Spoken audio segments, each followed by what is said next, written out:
Hey, Whacky Wednesday. How wacky is it? The fact that it's the last Wednesday in January is freaking wacky to me.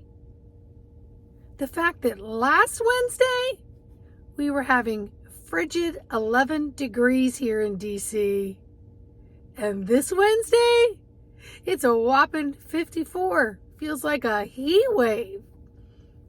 That's wacky, isn't it? So a lot going on here in the DC area. We've got Robert F. Kennedy Jr. going through the House Committee, Finance Committee, all these committees to get nominated to take the position at Health and Human Services. What exactly does that mean? That means he's got more clout to make some change in our healthcare system. To me, it has no bearing if he's blue or red or a crossover of this or that. It doesn't matter. He has the ability to start change and open the floor for disclosures on why is our health system so whacked? Why are these doctors like puppets underneath their medical malpractice? And are all the documents scientifically proven that they're following? And we're learning more and more and more that this isn't true. And that there are many who are reaping financial benefits by keeping us sick. And when I started looking at some of the information over the number of years that I've been following this, up until fast forward to this wacky last 6 months, there has been more and more and more information out there that has you question it all. Why is my health insurance so expensive? Why do the doctors give me just this basic protocol? Why is it when I step out of bounds to functional medicine, holistic healing, or it's always out of pocket? But they seem to have a lot more answers or tests available to them to give me a better diagnosis and program and protocols that would enhance my health. That doesn't always involve synthetic medications. So I'm just excited that there is a person who has been living and breathing this industry, trying to fight the injustices with a righteous anger that now has crowds and crowds and crowds of people paying attention. This has nothing to do whether you like or dislike any senator, representative, president, vice president. This has, to me, this has nothing to do with any of that. It's just that some of these people can't get a position without nominations from people of higher standing. And that's all this is at least getting somebody in there who is going to oppose those people who have no business generating false information, and the world is buying it. Because let's face it, the world looks to us here in the United States. The world looks to DC. So I'm born and raised here, and the energy is very different here than anywhere I've been. And the longer I'm in it, my body does calibrate and adjust. My mind is more like, I need a contingency plan, just because I'm tired of holding the higher energies. And then I realize my fulcrum is strong enough to carry a lot. So yeah, a lot going on here. So how wacky is that? So with the energies doing what they're doing, we're still in this cross of Some people really feeling a lot of physical stuff going on, a lot of mental stuff going on. And again, we are merging all of what doesn't serve so that we can purge it and release it. So it's part of the purification process. And so what Spirit's showing me right now is like a cut on the arm. And you've got to debris it. You got to squeeze it. You got to clean it. You got to squeeze it. You got to clean it. You got to squeeze it. You got to clean it. And then if you've done all of that and there's still some yellowy green stuff coming to the surface, it's because it's merged and it's purged so they can be removed.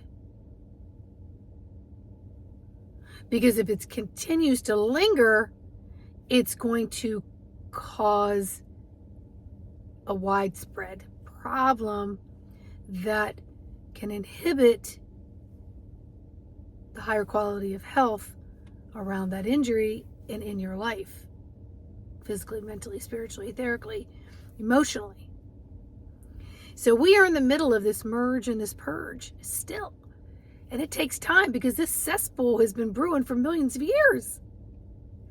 And we are just at that, gotta go. And some of these things require ripping off the bandage. It requires more strengthening and stability and steadiness of flow towards this. We got to clean up this muck. I am hoping moving forward, we prevent the muck and not wait till it's in crisis management mode, or it's a life and death situation, which is where we are globally. We are at a live or become extinct. We are at the quality of our life that has been severely diminished. And some of us just don't even know what it's like to actually go through a day and feel really good on all angles of our life. Instead of working ourselves to the bone and beyond, which sucks the marrow, the life force, the reserves of our minerals, of our liquid gold that is in our bones, and living in barely surviving and getting used to that. And that becomes our norm, and that is no longer acceptable. And history is very important, because when we can look out how things have, chronologically, occurred, we can look back and go, we can pinpoint, ooh, there was a pivotal point here. There was a turning point. This, and so we want to get it to come back up and then stay up. But that requires each of our voices to align. And it requires releasing some of the prejudice and discrimination and judgment and opinions that we may have for someone that we may consider is on the other side of the fence, who is just another human like us. And we have to remember, so many are brainwashed to believe the repeated noise that people adapt as and adopt as their truth, when it could really have no truth in it at all. And so we want to see the true science. We want to see real history. We want to see change. We want to see purification. We want things to be vanquished. We have to extinct them. And in order to extinct them, we have to raise our voices and say, I'm aware of this. And when you're aware of something, that means it does require action. You cannot just pray it, wish it, will it away. I look around here at DC, we had several bouts of snow. And so in those snows, we've had to have a lot of plowing and shoveling. Where do these heaps of piles go? All around the parking lot, streets, and roads. So they pile up and you see all the dirt and all the trash that was underneath that snow, that was on the surface, that was being cleaned to create immediate and momentary safety, it's now in a pile, and it's now becoming very hard. And it becomes a fixture that you're accustomed to seeing for a period of time. But you know through history that it will also melt, or it will be removed, because you know that because you've experienced it.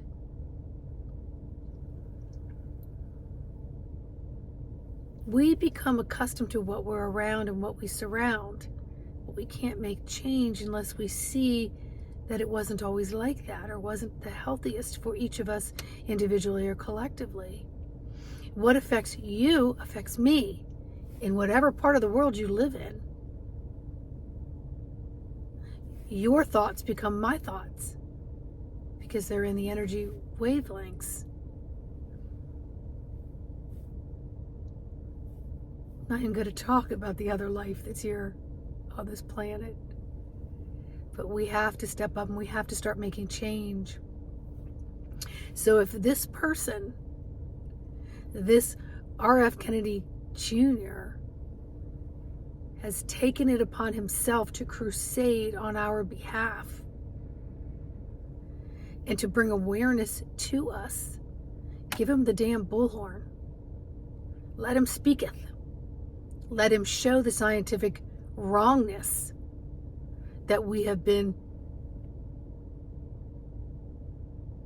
believing and taking on as our truth, and show us that it is not truth.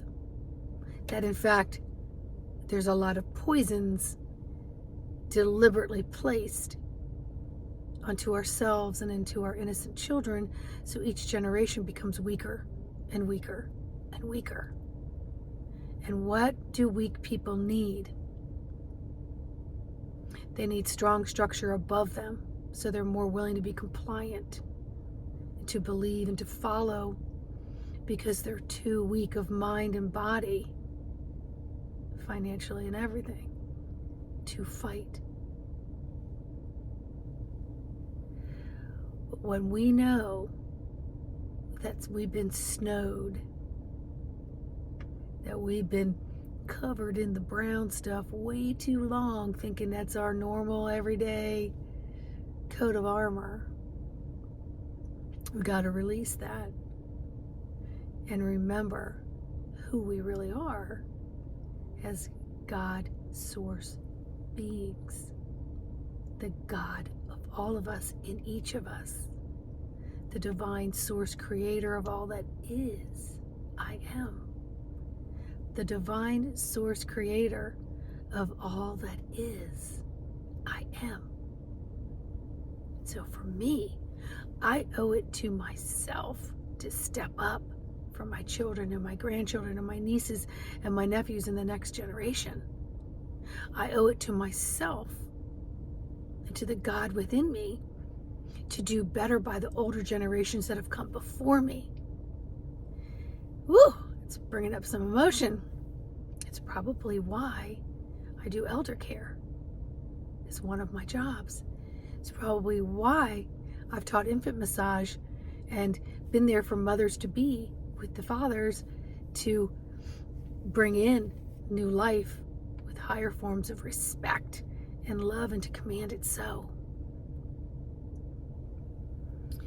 So don't let all this wackiness distract you from some things that are important.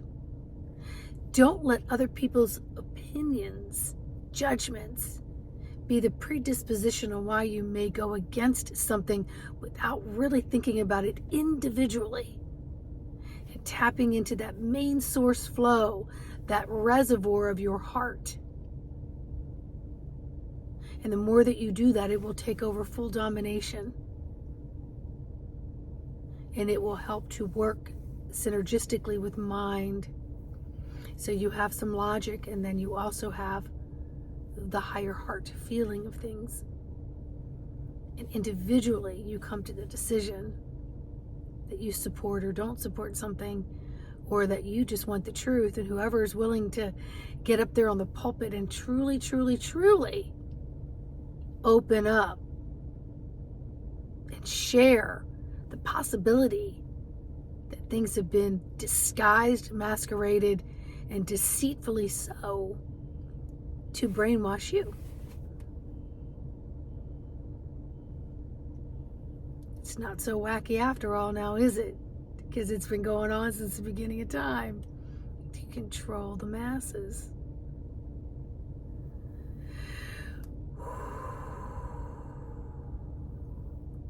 Yeah. Breathe on that, my friends. Like, subscribe, and share if you need any help on this journey to help sort of balance all the things that are going out there. Tighten up and lock in this fulcrum to get into this commander seat. embodimentofthesoul.com. I'm here for you. Much love.